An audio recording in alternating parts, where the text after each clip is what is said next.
everyone. Welcome to the Presumption. Hi, Jim. Hey, Sara. You've been a busy bee. Hi, Matt. Hey, what's up, guys? Not much. Oh, good. Here, bud. So, not to get really hokey before we get started on today's episode, but, you know, one of the things I think we all do, I don't know about you guys, but I do it all the time, is that we're in such a world of like comparing ourselves to other people, what we don't have. And, you know, this person's better, or, you know, we're always like hustling for, and that's good, but we never really stop to like be grateful. And I was taking a long walk and it was in Aspen on Saturday. And when I do that, by the way, since we talk about mental illness, it really does. There's a very Zen quality to that. I just want to start by saying I'm grateful to both of you. You're on my list during this walk. Aww.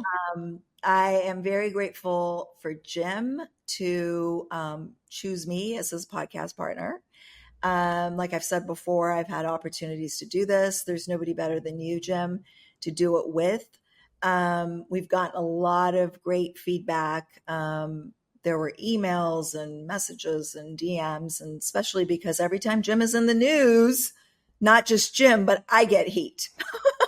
So we had a lot of good things. And I'm not just grateful for people's feedbacks, because honestly, if you care about what people think, you're screwed. But I just am grateful to you, Jim. And I'm grateful that we can have these important conversations, that, you know, you're my life. And Matt, you could not be more perfect. Aw, thank you. I was going to say, Jim, don't cut her off. She's about to get to me now. I know. I know. I don't want to get hokey, but look, this is like, you know, we all have to do this because we're so busy thinking about what we're missing that we don't really think about our blessings. And so that's what happened Saturday. And I was like, I need to express this on Monday. So now that we're past the hokey part. No, well, hang on, Sara. Thank you. And I feel the same about you and Matt. And I got to tell you, it's hurricane season here in the Atlantic coast region. And it's sort of feels like I've been in the middle of a hurricane for since January of this year. So anyway, but it's nice to take a deep breath and calm down. And thanks for saying that. Of course. And I think it's so important that, you know, you become a newsmaker every so often when there's a new development in Murdoch.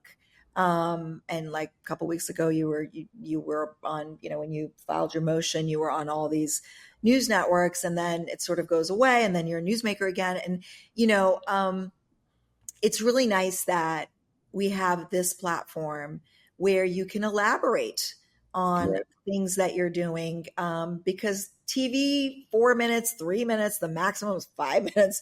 It just doesn't do it justice. And you and I were talking about how you couldn't really get into the Facebook post, which we will get to in one of our discussions. But all right, let's get started. So much is going on with your case, Jim, and you and I are I'm very careful about, because I'm a lawyer, I'm not a podcaster, about not, treading into areas that are strategy that are not already out in public knowledge. So these are obviously things that are lurking. People have a lot of questions, and you are the best person to educate us on. So the first thing for today is you filed the motion for a stay of the appeal and leave to file a motion for new trial in the trial court. But the AG recently filed a response. I was kind of on the edge of my seat going, well, what are they going to say? What are they, and they filed the response on the very last day that it was due. It was 4 pages of a nothing burger, and it essentially had no substantive opposition except for some technical thing where they're saying Alex Murdaugh needs to file his declaration. I don't know South Carolina law, but is that true? No, we don't think that's true. What they've done is they took a case from 1971,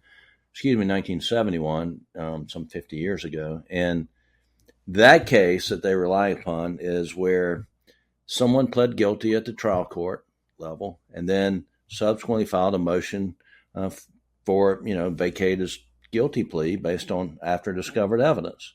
Mm-hmm. And the after discovered evidence allegedly was two other guys who were criminals and convicted had said they saw the real culprit. And in that case, what the trial judge said is, you have to prove you didn't know that before you entered your guilty plea. You just can't come up later and try to undo your guilty plea.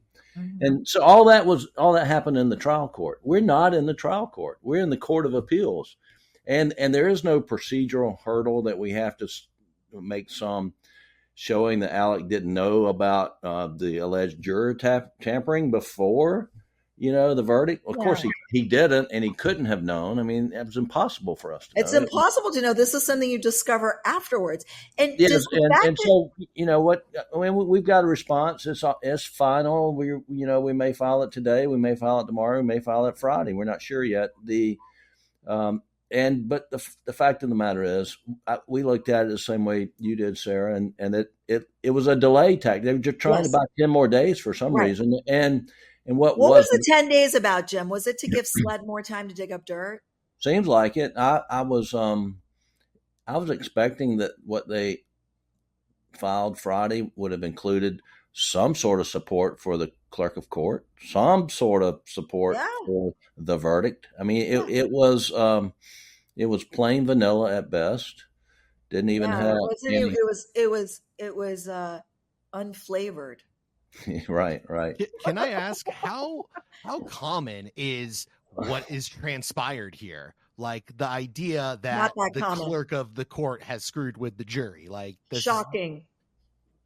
Yeah, Matt, we're hearing from people from all over the country, and lawyers and experts and law professors and everyday citizens, and to the person, they're saying, this is unheard of. I mean, never heard it. And they were also saying, if you can prove half of what you said in your petition, you're entitled to a new trial. Now, I hope that sentiment is accurate. However, Jim, the anti-Murdoch people are all over social media saying, a couple of them were lawyers down there in South Carolina saying, oh, what about the other jurors? It's like, you need a unanimous jury of 12 to say what these two jurors are saying. I mean, no, the two is more than enough, Also, Jim, how much does it matter that you mentioned that, your case is in appellate court, the other case that they cited is in trial court.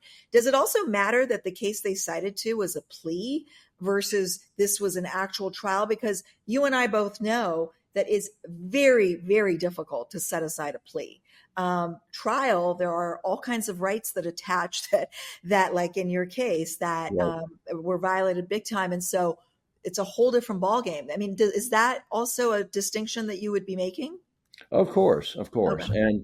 And so when someone pleads guilty, they waive challenges to most everything. I mean, it's a waiver of your right to contest the charges, and you plead guilty. And And that's the most difficult thing to set aside. And we'll get to this one day when you ask Jim, why isn't Alec pleading guilty to all the financial crimes? He got on the stand and said, I did it. And I go back. There are a lot of legal issues involved in those prosecutions that will be presented to the court. And if he doesn't go to trial, he waives all those legal issues. So, I mean, you're talking about the trial that's now set for November 27th. We'll have that conversation at a later time because obviously we don't want to put Jim in a position of having to divulge, things that are not filed or brought up or raised yet. All right, everybody, stay tuned. We will be back right after a short break with Dave Aronberg, state attorney for West Palm Beach County. Today, we're joined by my friend and colleague down in Florida, Dave Aronberg. Welcome, Dave. Great to be with you both. Thanks for having me. So Dave is a former Florida state senator. I didn't know that about you. And in his third term as state attorney for Palm Beach County, where he leads an office of 110 prosecutors and 200 professional staff to do equal justice under the law. He's a native Floridian and graduate of Harvard College and Harvard Law School. He's also a legal commentator on several cable networks, and that's how we met at CNN.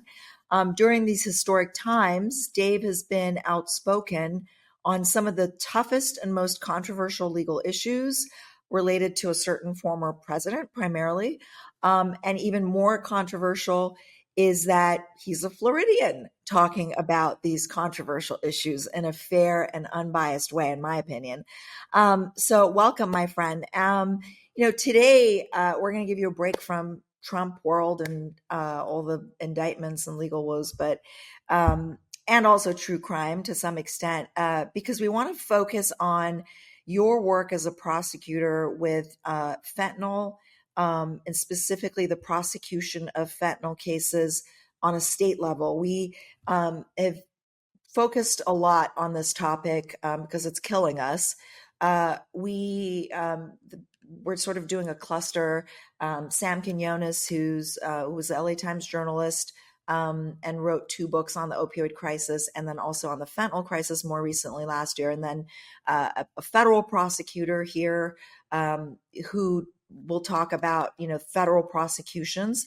And so we really wanted to, you've done some very interesting work. And today we wanted you to talk to us about your part in this fight to legalize specifically fentanyl strips. This was something that I guess initially was struck down and then recently passed into law in Florida. And my favorite Aronberg line might be, you can't just arrest your way out of an opioid epidemic. You need to have prevention. What do you mean by that? Yeah, Sarah, this issue is one near and dear to my heart because I was one of the first to investigate Purdue Pharma, the maker of OxyContin, for its marketing practices. This was back in 2000. If you watch the movie Dope Sick, the series, I was there on the ground floor doing this, and that's why it was so hard to watch for me because there were so many missed opportunities. We knew that Purdue Pharma was engaged in marketing practices that were unethical and possibly illegal. They were promoting their drug as safe and non-addictive when it really was neither. And they were marketing it like it was Advil. And so you had a Schedule II narcotic being marketed to the general population, to seniors as an arthritis drug, for example. I mean, they had swag they were giving out, stuffed animals with OxyContin T-shirts. Oh, my God. Yeah, they had CDs, music CDs for senior citizens, and it would say, swing is alive, swing into action with OxyContin. And so we had never seen a marketing campaign like that before, and it became a blockbuster drug. And so all these people around the country got hooked through doctors who were incentivized to prescribe this through free trips and bonuses, and it was a gravy train. And then people started dying, and it's an American tragedy. This was a uniquely American epidemic. This was fully man-made. It was never inevitable. It was fueled by corporate greed and professional malfeasance and regulatory failure and political apathy. And so here we are in the year 2023, and we're still picking up the pieces. And I've continued my work by trying to focus on holistic approach. It's not just arresting the drug dealers. It's also trying to promote harm reduction. So I'm a state attorney, a prosecutor who promotes syringe exchange programs. Mm-hmm. It's someone who's promoting this idea of these fentanyl test strips, which are legalized in other states, but not in Florida until just recently, which is just a cheap way to test drugs to see if there's fentanyl in it. Because so very few people actually want to take fentanyl. They just end up dying from the drug when it's spiked into the stuff they're intending to use, including, by the way, marijuana, which has been largely decriminalized in Florida. So I thought this was a no-brainer, but it took this legislature 2 years to finally pass it. How does the strip work? Can you explain for our viewers, like, what is the strip? How does it work? How do you get access to it? Is it, like you said, syringe exchange? That's what had come to my mind when I was prepping for this conversation, that, we used to give away syringes when heroin was the hot drug.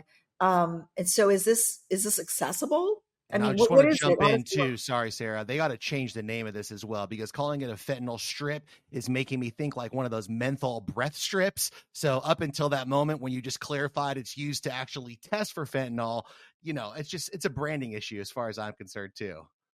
Matt, you bring up a good point. A lot of it's just a branding, because when this came through the legislature a year ago, people thought, well, you're encouraging drug use. And so it didn't pass. And it's like, wow, that's such an old school way of thinking. That's thinking the way that we used to think about drugs, that it was a moral failing instead of a brain disease, or that people would all of a sudden start to use fentanyl and heroin if they had a strip there. No, your brain changes and they want to keep chasing the dragon. Mm-hmm. So at the very least, let's stop people from dying by allowing them to take this cheap strip. It costs like $1.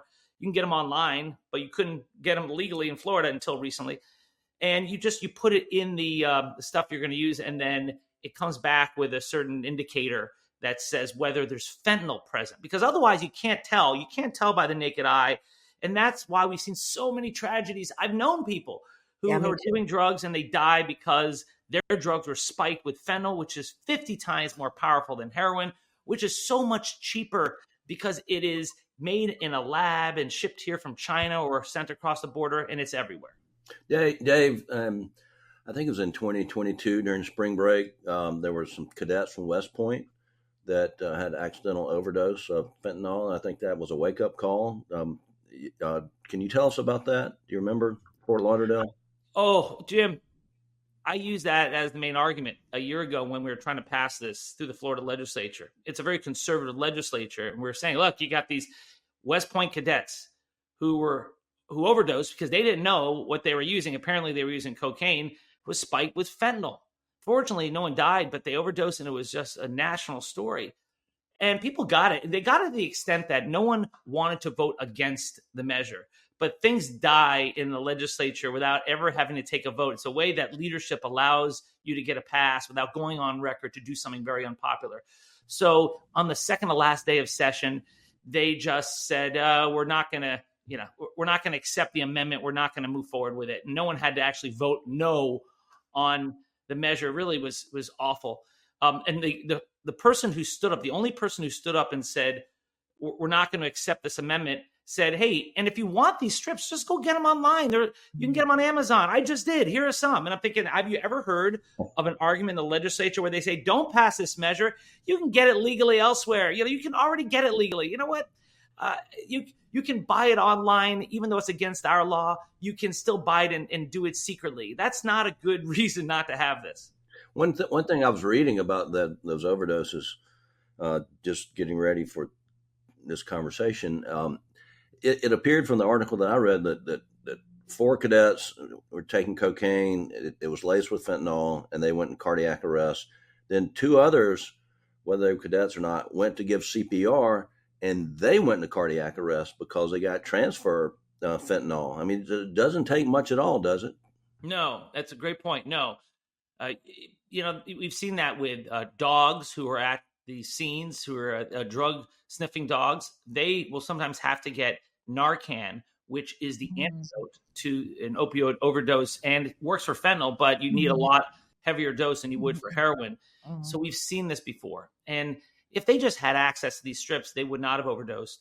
And so we think this is really going to save lives, but it's part of a holistic approach. I mean, we still are very tough on those who sell this stuff. And I think one area, and Sarah, I love your take on this, is that people want us to prosecute the drug dealer who ends up killing the drug user with first-degree murder. And we will, but of course, what the problem is, we can rarely use the statute because you got to trace that specific drug to that specific dealer. And when you have someone in the throes of addiction, they've got multiple drug dealers on speed dial. Very hard to trace it to the right But person. also, look, but Dave, I want to later in this conversation get to the prosecution part. But, in my experience, more often than not with this specific drug, the dealer, I don't even want to call him a dealer, it's a distributor under the law, because they're not financially profiting. They're actually sharing their drug, and they themselves are addicts. So that's what's so tough about defending these cases, because it's, you're not dealing with a local dealer or a cartel guy. It's often the addict himself who like just shares one pill that kills the victim. But to Matt's point, I think a good alternative name maybe for the strip is Fenty test. I mean, the street name for fentanyl is Fenty. So maybe Fenty test or something like that. And I also think, look, most of this experimenting, I just had somebody, my goddaughter's best friend, who was a very clean kid, just started his college career at Brown, and was, I guess, tried something, and it was laced with fentanyl, and he died. Oh. And I think college is sort of where, I mean, everything's starting earlier nowadays, but that's sort of where you start experimenting with drugs and partying and all that stuff. And so are there programs that make it accessible and free on campuses, for example? There should be. Every school is different, but it's so prevalent these days. But it should be. There was a story of Jamie Daniels, who is the son of the legendary Detroit Red Wings sportscaster, the host, and he ended up getting addicted on campus. It first started with Adderall, and then it morphed into an opioid addiction, and he was given pills by his fraternity brothers. Hey, this is what everyone's taking. And he developed such an addiction that he then came down to Florida for rehab. And that's another area where I've focused on cleaning up the corrupted rehabs. And he got caught up in what's called the Florida Shuffle, where there's these corrupted rehabs and sober homes, and ended up dying. And there are too many young people who end up addicted, seeking help, and leaving Florida in an ambulance or a body bag. And that's another effort that I've been focused on. But look, you can't do it alone. When I say you can't arrest your way out of this epidemic, it's true. You need the strips, and you need the college campuses to start with, have some counseling, and you need the Narcan in the hands of people on the ground, not just police, to revive people. And you need the syringe exchange programs for people who are still using heroin. And so there are all these things that are necessary. And if you just rely on prosecutors to solve the problem, it's never going to get solved. The cleaning up the rehabs that's something we need here. There's so many, there's a few actually, the high end rehabs in Malibu that are just like a cash cow, and there's been very real and true stories of the owners relapsing, and not just relapsing, but actually bringing in the drugs that, created a whole basically wave of trigger and relapse among the population at the treatment center. I mean, these are very expensive high-end rehabs with like chefs and drivers and, all kinds of stuff. So there's definitely, that's a whole other, that's a good topic for another podcast. But why would, this is to me such a no-brainer. Why isn't this done on a federal level? I mean, why would you oppose something that is so cheap and useful? Well, it needs to be done at the state level. I guess the feds could legalize fentanyl test strips nationally. I guess it could. There's commerce clauses, and I think that's possible. It's a good idea. Dave, I think they have. I think that they have exempted fentanyl strips from the federal drug statutes, but I don't know that it falls all the way through. And getting ready for this, I saw that 16 states, including Florida, have legalized it. Taking it out of the definition of drug paraphernalia, but not every state has. And so, I don't think. I mean, it's uncharted as to whether it's exempted at the federal level, but could it be criminalized at the state level? I mean, that's where we are. Florida, like other states, referred to it as a drug paraphernalia. And so can the federal government enact a law that specifically allows it over the laws of the states? Yeah, I think you have the supremacy clause. I think you could, but that requires Congress actually doing something, and you can't rely on Congress. Right. Dave, let me ask you, why are drug dealers lacing cocaine and marijuana with fentanyl? I mean, is there a market for it? Is it a way just to get users hooked on their product? I mean, what's the reason that we're seeing so much fentanyl? Fentanyl is so cheap. You make it in a lab. Remember, heroin would be grown. You have to have poppy, you have black tar heroin, and it's much more labor intensive and expensive. fentanyl. You make it in a lab, you ship it over. And it was so easy for a while, whereas the main shipper was the U.S. Postal Service, and it would come from China. And finally, a federal law passed that got tough on this. It's like a know your customer rule. FedEx and UPS already had it, but then it was applied to the U.S. Postal Service. And so in China is starting to, started to crack down a little bit on it. But what happened is the manufacturers in China started compounding it, saying, we're going to send it over in not put together, not compounded. We're going to send it over separately. And you have to essentially put the ingredients together where you are. And so they send over the ingredients, and then it's compounded here in the United States or in Mexico. And then it's shipped up across the southern border if it's not here already. So that's how it comes in. It's really cheap, easy to make, and it's way more potent. So, you have a bigger pop, a bigger high if your stuff is laced with fentanyl. But the problem is you could die, and too many people have. And people who get the drug don't know that fentanyl is in it. But even if they know, they may love that high. We had an instance in Lake Worth, Florida, down here, not far from me, where 10 people died over one weekend from fentanyl-laced heroin. This happened about 4 years ago. And the local medical examiner put out a tweet in all caps saying, bad batch of fentanyl-laced heroin in Lake Worth, 10 deaths already this weekend. And then it says, you have been warned. And what happened? We found that users flocked to Lake Worth to get some of that stuff. It's called chasing the dragon. Oh, good grief. Wow. A lot of my cases involve pills that are sold as black market oxy. And they're even, the difference is very slight. I mean, you could see the difference, but it's like a lighter blue. It has a different sort of stamp on the back, but similar enough that they pass it as an oxy. And then for the first time, the client who thinks they're getting oxy because they're hooked on oxy, they take it and they go, oh, like this has a different kick to it, and you said the dragon kicks in and it's over. And like, that's how one of my clients realized that this was not oxy. This was something better. And then obviously, chased after it.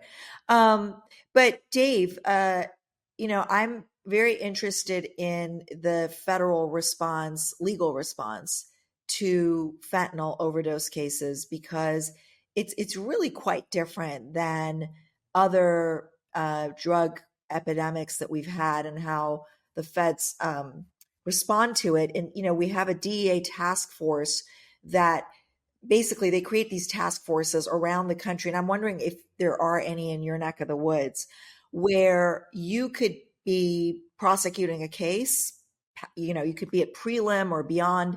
And once they get wind of it, or just right after the arrest and the investigation starts, they will nab the case from the local DA's office or the law enforcement agency locally, and then they will do an indictment federally. Is that prevalent where you practice? It happens. It happens in major drug cases and in gun cases. You'll see the feds come in and they'll ask us to relinquish our jurisdiction and to let them do it. And but specifically with fentanyl overdose cases, do you have that going on down there? Yeah, we've had that. And when the feds come to you and they ask you for the case, we let them have it because they have many fewer cases than we do. They have the time and budget to go after these major cases. I mean, that's the thing that I think also, Dave, the thing that sort of shocked me the first time I saw this happen was the mandatory minimums under federal law. So here, if you have an drug overdose case, and they know who provided the drug, it's a manslaughter. I mean, they could charge murder too, but ultimately it's going to settle or the person's found guilty of manslaughter. And so it's not really a lot of time, and so, but with the feds, it's a mandatory minimum of 20 years. Correct. And that's another reason why we defer to them, because they've got much tougher sentences at the state level. Right. I always say, and Sarah, if you're going to be arrested, make sure it's by our office and not the feds, because the feds have many fewer cases so they can focus on your case. They've got unlimited budgets. They've got much more time than we do. They have draconian sentences and they have limited discovery. You don't sometimes even get your discovery until the day of trial. So if you're Mark Cuban, you can beat the feds, but if you're not, good luck. 97, 98% conviction rates, higher than any state prosecutor. What if your office was prosecuting a fentanyl overdose, not a huge drug dealer or whatever, just that somebody, I gave Jim a pill and he died, and they know it was me, I provided the pill. Like, what would the charges look like? What would the exposure look like? If you were the drug dealer who killed someone through your drugs, we could charge you with first-degree murder, but you got to really tie it, and it's hard to do. But if we could tie you to the drugs, and the way to do it is we get the phone of the victim, and the victim's phone says, "Hey, did you like the stash I just sold you? Let's do it again." And then you go undercover. You pretend you're the victim, and then you communicate, and then that's how you find out who this person is on the other side. And then you charge them. But even if you can charge someone in that kind of case, here's the problem. Jurors don't love these types of cases because you do not have a sympathetic victim. You have a victim who is in the throes of addiction, who wanted these drugs, and that person is dead and can't fight for themselves in court. And then you have the defendant who's all probably cleaned up in some nice sweater like the Menendez brothers, or oversized glasses like Nicholas Cruz. And they're like, I'm not going to throw that person in jail for the rest of his life. So then it goes down to a manslaughter case usually. So Dave, do you talked about chasing the dragon, and these individuals are in the throes of addiction, and I'm sure they find their way into your system. Your prosecutors are prosecuting them for various crimes. What kind of diversion programs do you have, or treatment programs in your jurisdiction to deal with that? Yeah, we have treatment programs. We have diversion programs. We got it all. We got Narcan out there. I think one program I want to say that's a little unique that I think could be a model for the rest of the country is that we have something called the ASU, which is the Addiction Stabilization Unit. So if someone overdoses on opioids, normally in other places, you send them to the emergency room, they get brought back to life, and then they get released. Sometimes to overdose again in the hospital's own parking lot.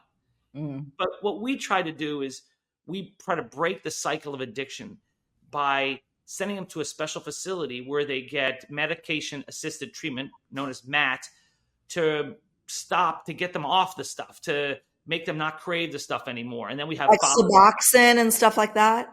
Suboxone, right? You have Vivitrol, which is naltrexone, buprenorphine, which is Suboxone.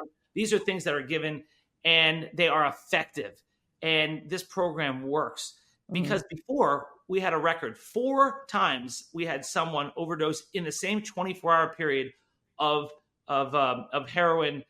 Can you imagine the firefighters go, they revive you with Narcan, and they do it again, and again, 4 times in the same day. So we said we have to do something to stop this, and I think it's working. I really love this. It's called the MAT system. Is that what you called it? Well, I just want to get this right. There's only one T. There's only one T. I'll change it. I'll change my spelling. Just someone please tell me I'm worth something. Yeah, what's the name of the system? It's Always Sunny in Philadelphia. The dentist system. Yeah, yeah, exactly. Let's get the MAT system going here. I like it. Right. I love that you're doing this, Dave. It's look, for Jim and I, it's kind of a normal thing because we. I always say criminal defense attorneys don't just look at what they do in a trial, because it's not like we go to trial every day.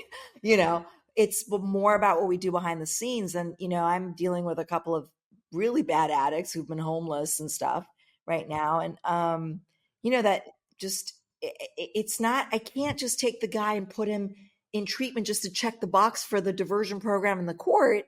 Like, I need to make sure, at least that's how I roll, I want to make sure he's getting the best possible outcome in where he goes, so that he doesn't come back to me and he doesn't end up on, your desk and, in the system again. And so it's complicated. And I love how you're tackling this. So much respect to you. I mean, what if you were to think of the ideal way America could deal with the fentanyl problem, what would that ideal plan be? I think we really need to get tough with China. because China or Mexico? Well, yes, Mexico, but it comes from China. It's manufactured in China, and then it gets shipped through Mexico. We all know about the problems on the southern border, but there is precedent for turning off the spigot in China. You remember the drug Flakka? Yeah. Flakka was this awful drug, synthetic drug from China that was all over our streets, that made people overheat, rip off their clothes, and want to bite someone's face off. It was like a zombie drug. Gee. You know, the reason why you don't see Flakka much on the streets anymore is because the United States and the EU went to China and said, stop it, stop this. And they did. China has not really stopped the flow of fentanyl outside the country. They've done a little bit, but not what they could. And I think you really need to get tougher with China and say, this is a priority. You've got to really break legs if you have to of these fentanyl manufacturers who are shipping this stuff into the United States, knowing what they're doing for recreational use. Yes, the problem with fentanyl is that fentanyl can be used properly in hospice care, for example, but that's not what's coming over from these manufacturers in China. And that's why I think the quickest and best way to solve this problem is to twist arms in China, just like we did with Flakka. So basically, nip it at the source is the one angle. The other one is to the fentanyl strips, which we're going to rename, rebrand for prevention, right? And then last but not least is sort of diverting them not into the system, but into better treatment, right? So that they don't end up in the system. Is that what we're talking about? Right. But what happens when the treatment itself is corrupted? And that's something that I've been focused on. There's ways that, and that's for another podcast, we could talk about the ways to fix the Florida shuffle. We fixed it largely in Palm Beach County. We have a way to do it. In fact, I have a book coming out on this subject, and maybe after it comes out, we can talk about it. But I do Dave, I'm not familiar with the shuffle. Just give us a big overview. Sure. Florida shuffle is when your drug treatment is corrupted. So under the Affordable Care Act, drug treatment is covered. It's been covered now since the Affordable Care Act came into existence. And so you have all these new benefits for people with no yearly limit, no lifetime limit. And that's good. That's enabled so many people to get access to recovery. On the other hand, it's incentivized bad actors. You've got these criminals who have descended upon the industry to take advantage of these new benefits. And what they do is they lure you into their programs, and they bill insurance on a fee-for-service basis, and they end up giving kickbacks back and forth so that you'll keep going to their treatment center. And then once your benefits run out, they help you get addicted again, because there's no limit to how many times you can go through the system. And unlike like a broken arm, when you have a broken brain from addiction, from substance use disorder, you have willing victims. If you, Jim, went to the hospital and you had a broken arm, and the hospital says, hey, Jim, keep coming back here every month. We're going to keep breaking your arm, and I'm going to give you $1,000 every single time you come back. You would say, get lost. I'm reporting you to police. But when you're in the throes of addiction, your brain chemistry changes, and you're like, hey, you're going to give me more drugs to keep coming back here over and over again? Sure. Mm-hmm. And that's the Florida shuffle until the individual leaves in an ambulance or body bag. Wow. I got my producer brain working here. I feel like this could be a reality TV show. Rehab. You know, we just go around fixing all the rehab places. Dave, this is a big money opportunity. What do you say? What do you think? Well, rehab, I like it, and it should be hosted by Judge. There you go. That's my man. Oh. That's my man. Let's get ABC on the line right now.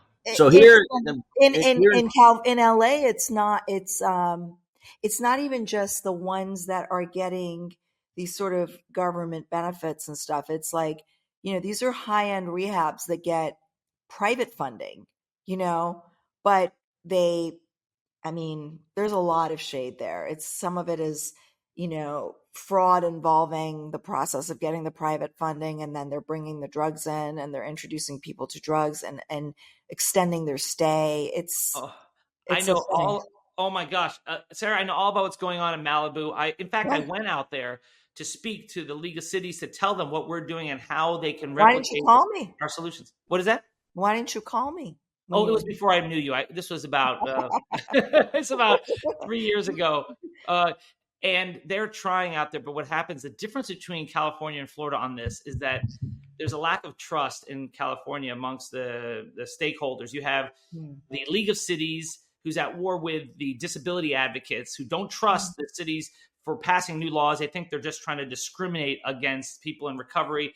And so no one trusts each other. And so California's laws on patient brokering are so weak. There are no criminal penalties for it. It's unbelievable. So, if a tree falls in the forest and no one's around, does it make a sound?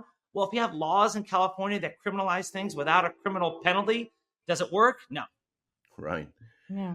So here we have a lot of methadone clinics. What's your view of methadone? Because I think it's just another drug that they hook addicts to, but I don't know if it's a cure or not. Well, first off, I'm sorry for the train horn in the background. I don't know why they're testing the trains on a Sunday here, but we're okay. We have dogs barking and stuff. We're cool. We're chill. Right. Cool.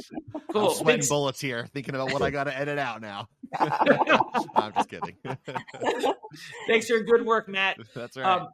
So your question, Jim, before I got sidetracked. Yeah, just the methadone clinics. Yes.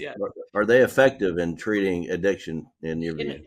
I think, you know what, I'm a little more sanguine on methadone clinics than others. The methadone is old school, and they have a bad reputation, those clinics, because you see people standing in line with little cups of liquid, and it was kind of seedy. But it can work against an opioid addiction, and you have to use medication to fight these addictions. The 12 steps of abstinence and religion are not going to solve an opioid addiction, because opioids change your brain. And so you're going to need methadone, but there are better drugs out there, like, as Sara mentioned, Suboxone and Vivitrol, things that are out there that are much more effective. But I still believe that, methadone clinics are better than nothing.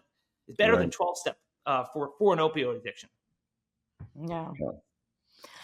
Well, Dave, you have to keep us posted. Definitely come back when your book is out and keep us posted on what's on your agenda in this regard. And there's, frankly, a lot to talk about when some of these our favorite true crime defendants are going to trial. we would like a prosecutor to, because listen, Jim and I have a lot of experience and we talk about it, but we're on one side, and so we would love for you to join us also when we do more of sort of a real time breakdown of what's going on with these cases that you and I talk about on platforms. So thank you so much for joining us. I really appreciate it. I think it was really informative for our viewers, and I hope that you come back and join us again soon. Thank you, Sara, Jim, Matt. You guys are awesome. Look forward to coming back. Thank you so much, Dave. Thank you. And until next time, Jim and I are going to rest.